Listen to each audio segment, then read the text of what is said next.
Hi friends, today we're talking about building fence for goats. Fence is one of the biggest investments in owning goats, and I've heard it many times that if your fence won't hold water, it won't hold goats.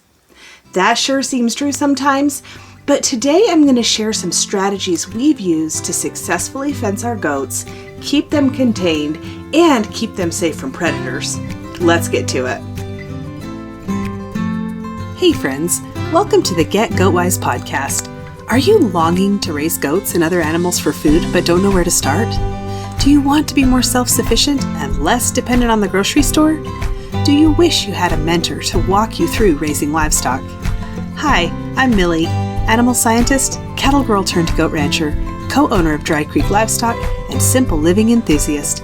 For 15 years, I've been on a mission to raise all of our own meat, eggs, and dairy. Here, we'll talk about raising goats and other homestead livestock, how to create sustainable animal management systems that actually work, and a bit of off-grid life with kids and livestock. If you're ready to take control of your food supply, raise livestock with confidence, and provide your family with the most nourishing meat, eggs, and dairy available, you're in the right place. Kick off your muck boots, pour a cup of coffee, and let's talk livestock. Tomorrow marks 1 year of Get Goat-Wise. 1 year ago, I never could have guessed that this podcast would reach the level it has. We're now at over 17,000 downloads and ranked top 2.5% globally.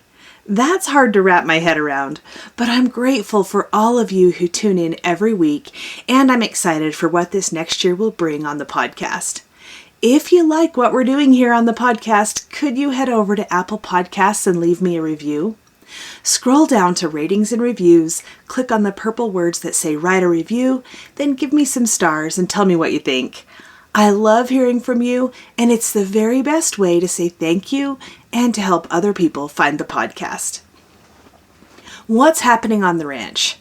We now have 6 dairy kids running around, 4 does and 2 bucks. 4 were born on Easter Sunday and 2 were born last Wednesday.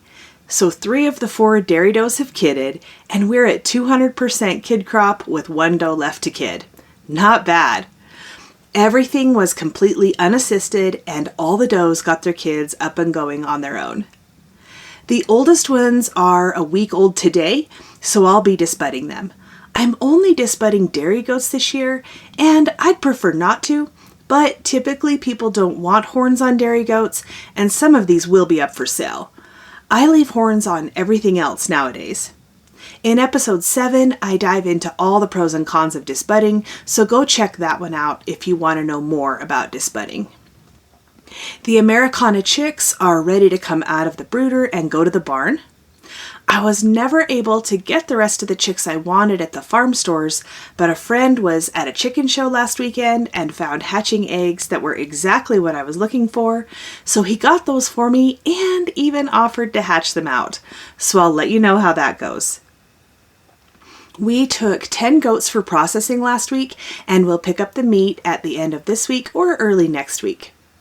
The grass is coming along nicely, but we're still freezing at night, so it's not far along enough that we're out grazing yet. One of our big projects this summer is getting one of our meadow pastures goat fenced and building a night trap that serves that pasture. Being able to graze the meadow when we still have freezing nights in the spring and when we start to freeze in the fall will extend our grazing season by at least a couple months, cutting out a lot of hay feeding. Electric fence is not very useful when we're freezing every night because the posts freeze into the ground and it can't be moved like it needs to be every day for rotational grazing.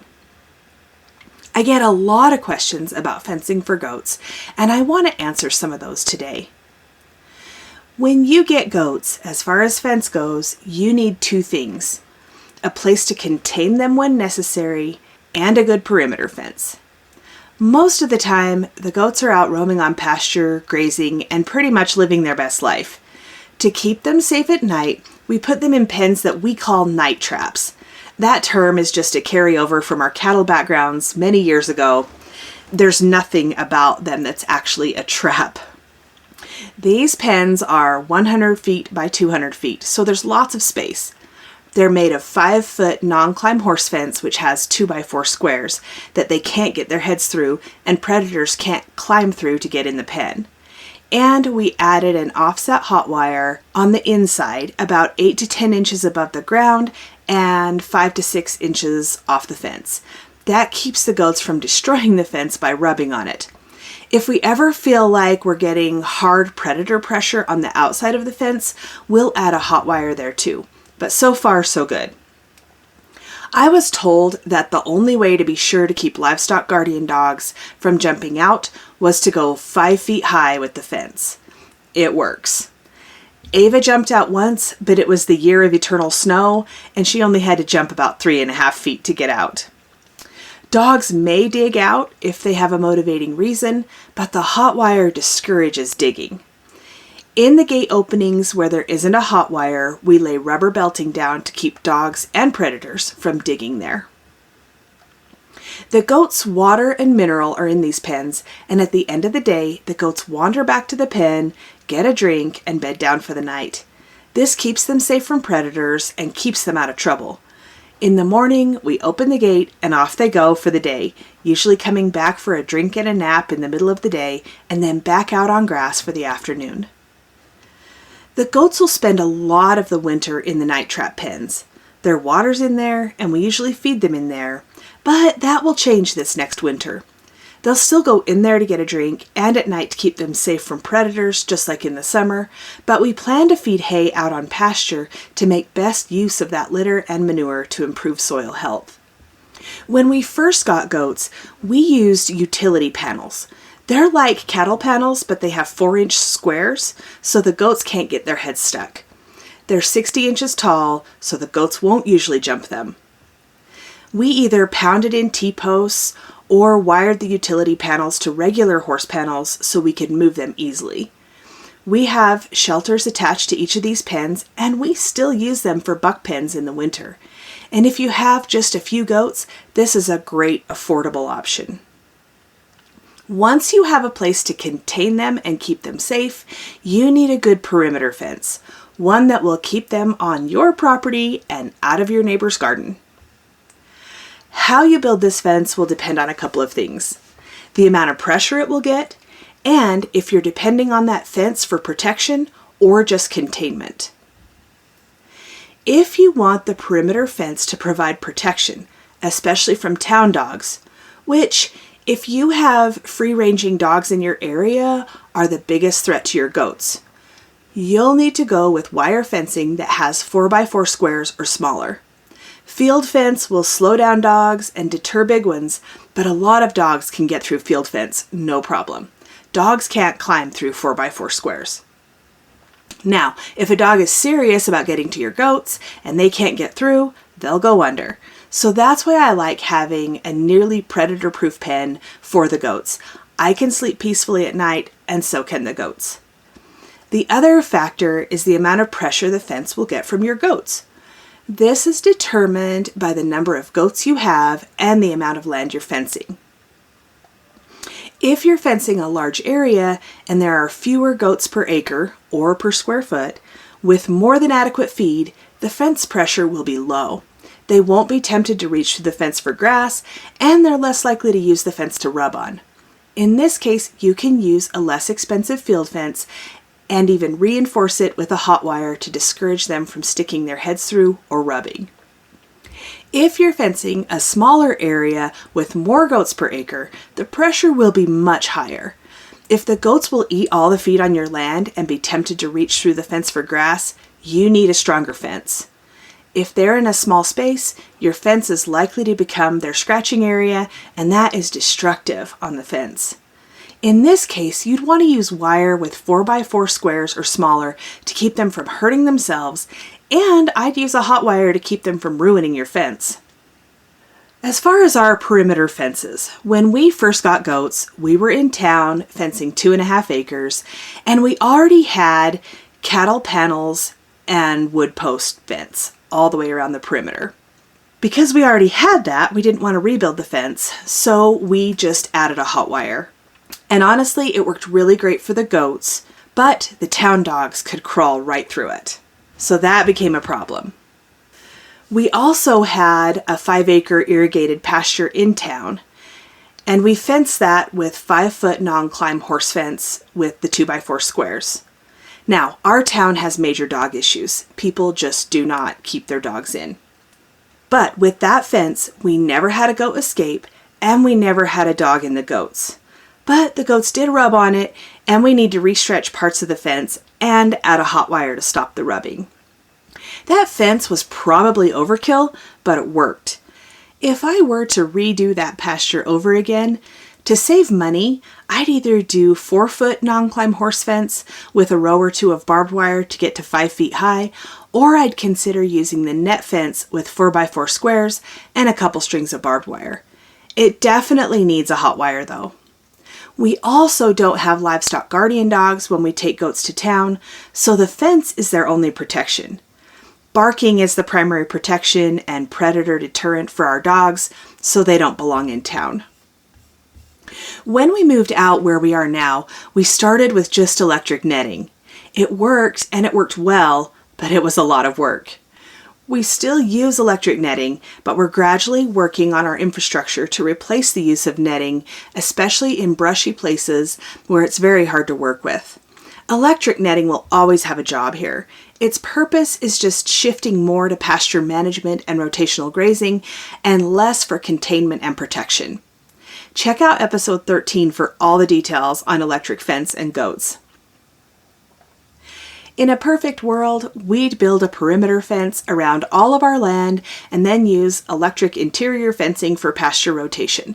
But we have a few things that make that unrealistic. First, the county road runs right through us, and it has cattle guards. Goats don't think much of cattle guards, so we have to treat the ground on either side of the county road as needing separate perimeter fences. Next, we have a river and several large irrigation ditches that cross our property. All of those are blessings, but they're also fencing challenges. Rather than trying to do the whole perimeter, we're prioritizing the pastures and working our way down the list. Last year, we fenced 40 acres. That area included the barn and our night trap pens. The land was farmed many decades ago and is showing a lot of improvement from the grazing strategies we've used, so we wanted to be able to optimize that improvement as well as provide a place for does to kid out on pasture where we can keep an eye on them and monitor the predator situation. Especially during kidding, aerial predators can be a problem. Eagles nest nearby, among others, but Ava does a great job of watching the sky, and our presence is also a good deterrent, so we like kidding them close by. I wanted to use the 4x4 net fence, but it added up to a bigger investment than I could justify. We ended up going with field fence, putting a string of barbed wire below it about 1 to 2 inches, so the field fence wouldn't need to rest on the ground. Then we added 2 rows of barbed above it. So far, it's been great. No goats have stuck their heads through and they're not rubbing on it, but we will add a hot wire to prevent rubbing and to keep the dogs from digging. This year, we're going to build a new night trap pen down by the meadow. We're placing it along our water line so it'll have access to winter water, and it will serve 3 pastures, none of which are fenced for goats yet. Once we finish that, we're going to fence the first of those 3 pastures, the meadow pasture. We'll use the same materials and strategy, but the hot wire will be a priority as I don't want the dogs to even think about challenging that fence and getting into the neighbors. As I mentioned at the beginning of the episode, fencing that pasture will make a huge impact on our cost of production and ability to graze out longer, especially while the freezing temperatures stop us from using electric netting in both the spring and fall. I hope this episode helps you plan fence for your goats. Build a strong pen where you can contain them and keep them safe, and then fence your perimeter based on the amount of pressure your fence will be getting. Fence is one of the biggest investments in owning goats, but doing it right the first time will save you so much money in the long run. If you have questions, come on over to the community and start a conversation. That's at bit.ly/getgoatwisecommunity. See you next week. Hey there, thanks for listening today. I'm so glad you're here.